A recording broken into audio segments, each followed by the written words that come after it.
Now listen here, I don't cover leaks, but if I were to cover leaks, should you pull Jingliu? Or I mean, I can't say personally for you, but I can tell you what I would do.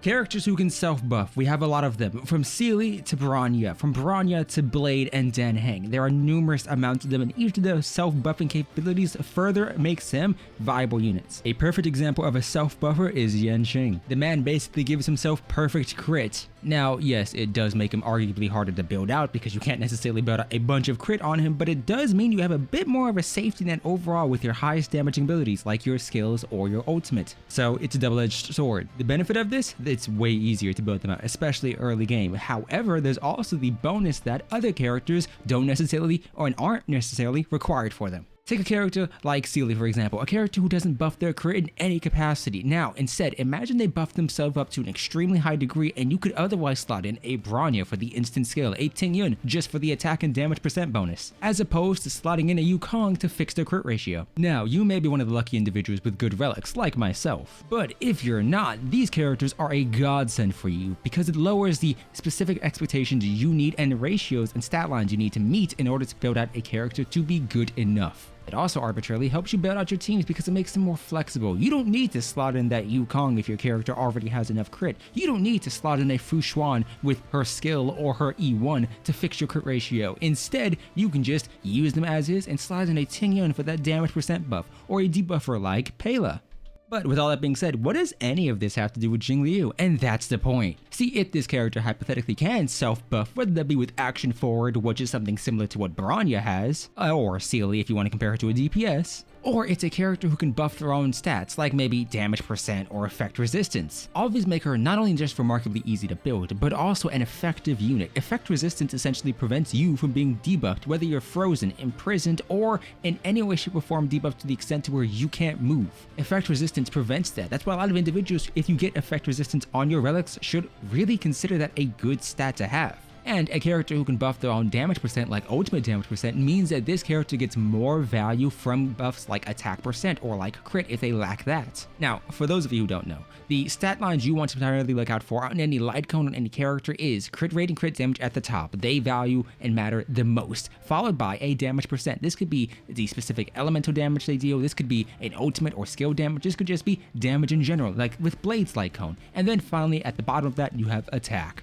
You can reach diminishing returns. Ask any Genshin player. Ask anyone with a Tingyun. There is a such thing as too much attack. But hey, what does any of the stuff I just said have to do with a character like Jingliu, who maybe won't have the consistency of a character like Yanqing in terms of the crit buffing, but also doesn't have the downside of being unable to be hit? Well, good news for you is if she were to say buff herself up by a minimum of 40% crit rate, that means that you are in a position to where you effectively will have the vast majority of the time in combat over 40% crit rate, meaning that at maximum, if you're leaving that, let's say hypothetically that's at level 1, if you leave that there, you don't have to build crit rate on artifacts and could instead focus on crit damage. Even if you have a bit of leeway, that allows you to have more consistency in your damage overall. This is extremely good, and it's what the character like Sealy is lacking. Sealy may buff herself up with lack of being hit or a chance to resist and reduce her aggro score, which is great. She may also instead gain quantum resistance penetration, which is wonderful. It is a stat that is necessary for her to deal extremely high amounts of damage, because if you're dealing with opponents who maybe have high resistances to certain elements, your damage falls off a cliff. But Sealy lacks any meaningful way to buffer like his other characters. Blade gets damage percent, he gets crit from his light cone, he gets crit from his relic set, which gives him like 16% crit ratio,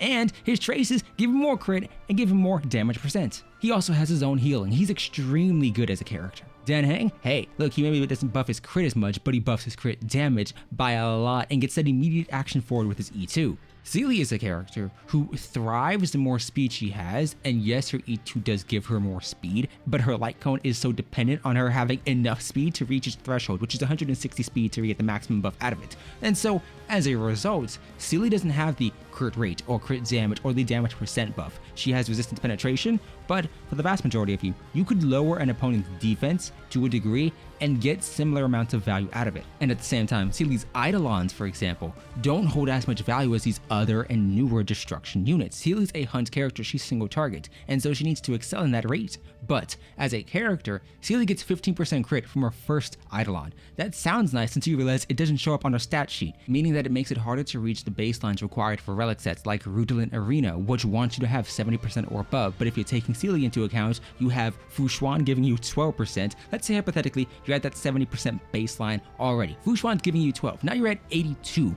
and then you have 15% from our Eidolon 1. This essentially means you're at 97, because you can't move any higher essentially without getting at most 3% crit before you overcap. It makes it incredibly difficult to build this character out around these buffs, especially when, for example, that E1 doesn't appear on her stat line. But I digress. Jingliu, if she buffs herself up with her ultimate like Yanqing, if she buffs herself in general, it makes her a more viable character because she is more receptive to attack buffs, to crit buffs, to damage percent buffs than characters like Sealy. She's much more receptive to damage percent buffs and attack buffs, essentially external buffs as a whole.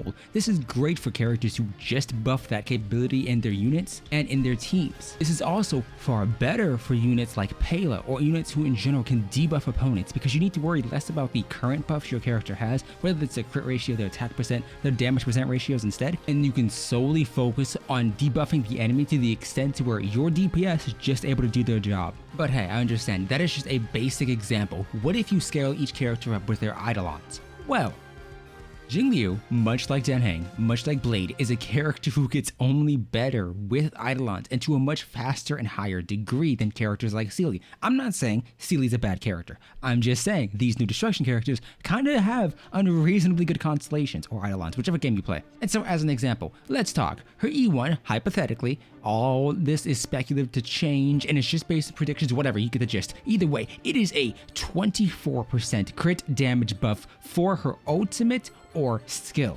Not only this, but this subsequently also has the theoretical AoE effect that Sealy's E6 has, whereas it deals additional damage to adjacent enemies, except instead of her ult and all that damage being dealt to adjacent enemies, if you're facing off against one single boss, let's say hypothetically it is the Deer, an MOC, or simulated universe, that damage will then be calculated against that one opponent. This means this character is far better in a single target scenario with this specific Eidolon and with this and under this condition than Sealy would be otherwise, because Sealy's entire damage is dependent on her killing the enemy and getting that extra action.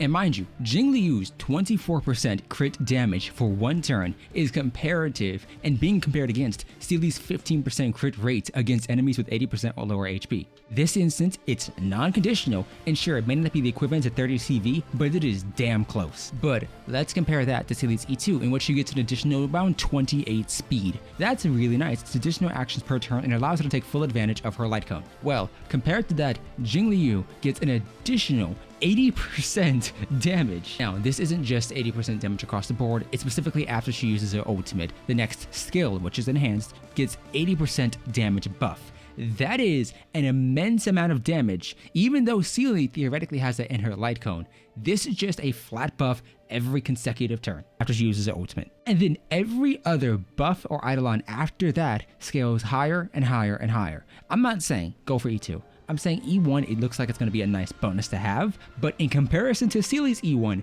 this is better. Now, I don't need to get into Lycone because you've kind of already got my opinion, but hey, let's say for fun, we're comparing the two.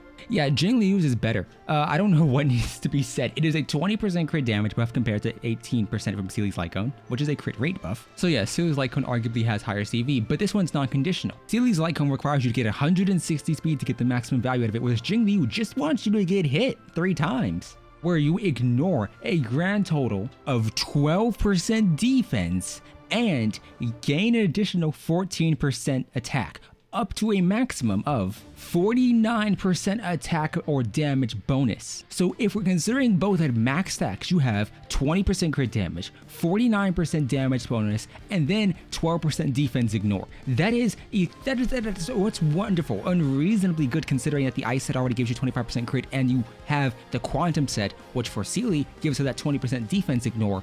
But this doesn't matter when this automatically just gives it to her in a light cone. So if I were you, would I summon for Jingliu? No.